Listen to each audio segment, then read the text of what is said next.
Day 6 of the hush money trial. Here's Trump arriving at court. Are you going to keep posting about the witnesses? So thank you very much. It's a big day in Pennsylvania, and we hope the people get out there and vote. It's important to vote, to let them know that we're coming on November 5th. We're coming big. Today is preliminary, but still it's very important, and maybe they'll think also about a very good person who's running for the Senate in Pennsylvania, Dave McCormick, and he's doing a good job. He's working very hard, successful man, wants to put his success to the country. He'll be a very good senator, so hopefully they'll be behind Dave and get out there and vote today. So Pennsylvania, get out and vote. What's going on at the college level and the colleges, Columbia, NYU, and others, is a disgrace.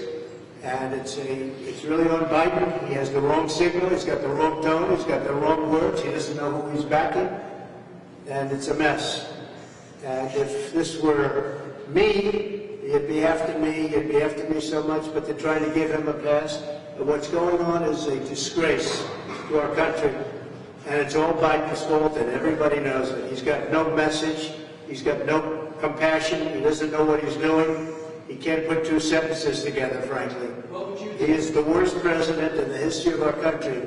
And again, what's going on is a disgrace. Now, it's interesting outside for great Americans, people that want to come down and they want to protest at the court, and they want to protest peacefully.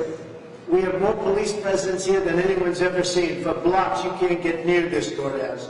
And yet you have nobody up at a college where you have very radical people wanting to rip the colleges down, the universities down.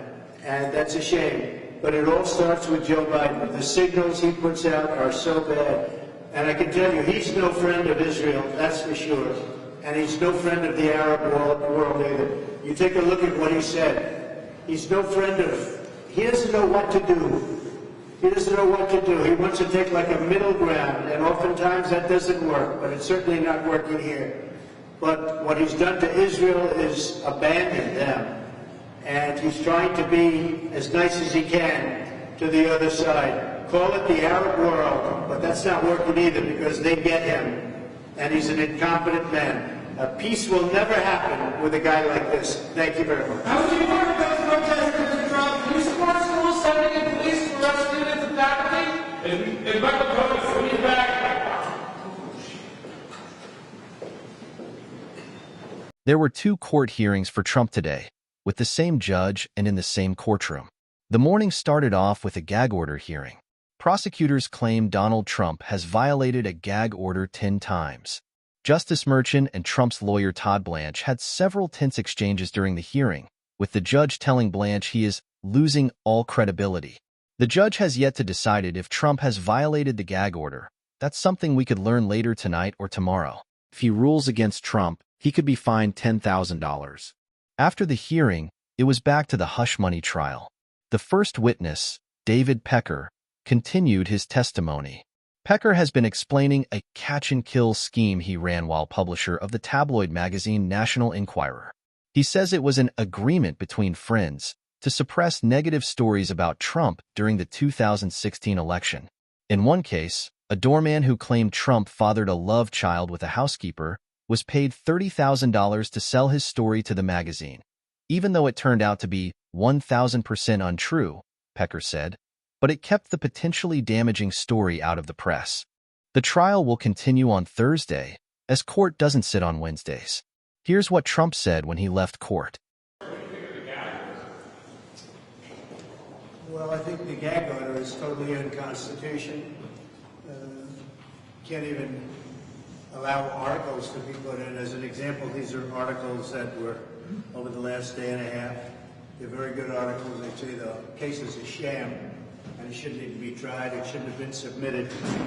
And I don't even know if you're allowed to put them in. We have a gag order, which to me is totally unconstitutional. I'm not allowed to talk, but people are allowed to talk about me. So they can talk about me, they can say whatever they want, they can lie, but I'm not allowed to say anything. I just have to sit back and look at why conflicted judge has ordered me to have a gag order. I don't think anybody's ever seen anything like this. I'd love to talk to you people. I'd love to say everything that's on my mind, but I'm restricted because I have a gag order. And I'm not sure that anybody's ever seen anything like this before. And even having to do with articles. Somebody writes an article.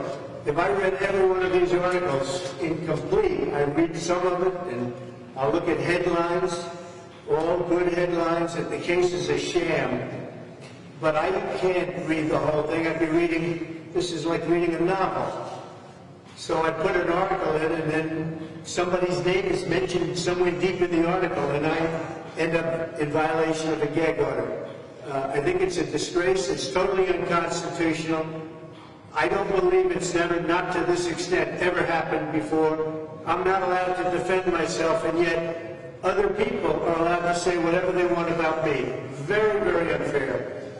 Having to do with the schools and the closings, that's Biden's fault. And by the way, this trial is all Biden. You know, this is all Biden, just in case anybody has any question.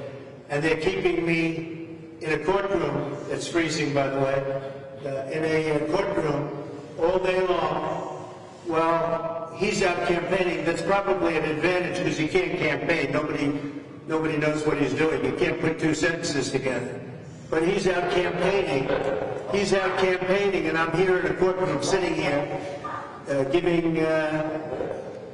sitting up as straight as I can all day long, because you know what? It's a very unfair situation. So we're locked up in a courtroom, and this guy's out there campaigning, if you call it a campaign. Every time he opens his mouth, he gets himself into trouble. So that's the story. I have an unconstitutional gag order by a highly conflicted judge that should recuse himself. Very simple. On the schools, should have never happened. What's going on in this country now should have never happened. But of course, the Ukraine war would have never happened. The Israeli attack would have never happened. Inflation would have never happened. We have the worst president in the history of our country, and he's the one that has us in all these different lawsuits. Thank you very much.